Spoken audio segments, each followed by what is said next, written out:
Nilinaw ng Department of Migrant Workers o DMW na wala pang ikinakasang mass repatriation para sa mga Pilipino sa Middle East sa kabila ng tensyon at pagsasara ng ilang airspace.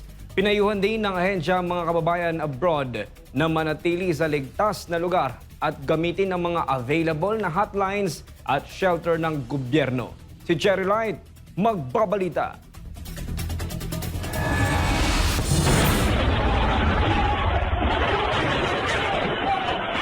Kahit ramdam ang tensyon sa gitnang silangan at may mga ulat ng pagsasara ng airspace sa ilang bansa, nananatiling voluntaryo o optional pa rin ang pag-uwi ng mga Pilipino. Ayon kay DMW Secretariat Leo Kakdak, hindi pa kasi umabot sa Alert Level 4 o mandatory repatriation ng sitwasyon sa mga apektadong bansa.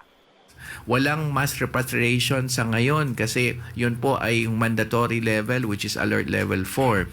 But for the countries in the Gulf and Israel, hindi pa ho tayo humantong sa level ng repatriation, but Ayon kay Kakdak, nakahanda naman ang ahensya kung kinakailangan, gaya ng 80 Pilipino na humihiling ng repatriation assistance sa Dubai dahil sa pansamantalang pagsasara ng airspace. Bukod pa rito, nakahanda rin ang DMW na magbigay ng temporary basic needs assistance at shelters para sa mga kababayan. Batay sa impormasyon mula sa Department of Foreign Affairs, ilan sa mga bansa sa Middle East ay may itinaas na alert level upang matiyak ang seguridad ng mga OFW.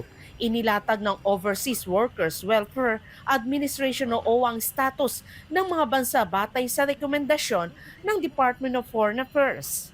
Based on the information we have received, this is the DFA, just to clarify, is the one na setting this, no? For Bahrain, it is alert level 2. Kuwait is alert level 2. Oman, wala pong alert level doon. Qatar is alert level 2. The Kingdom of Saudi Arabia is also walang alert level po doon. United Arab Emirates is 2. Lebanon is 3. Jordan is 1. And Israel is 2. Ipinaliwanag din ng ahensya na sa ilalim ng Alert Level 2, maaari nang magpatupad ng deployment ban, particular sa mga bagong hired na manggagawa. Sa ngayon, patuloy ang pakikipag-ugnayan ng DMW at OWA sa mga Philippine posts sa abroad para sa kaligtasan ng mga OFW. Para sa Diyos at sa Pilipinas kong mahal, Cherry Light, SMNA News.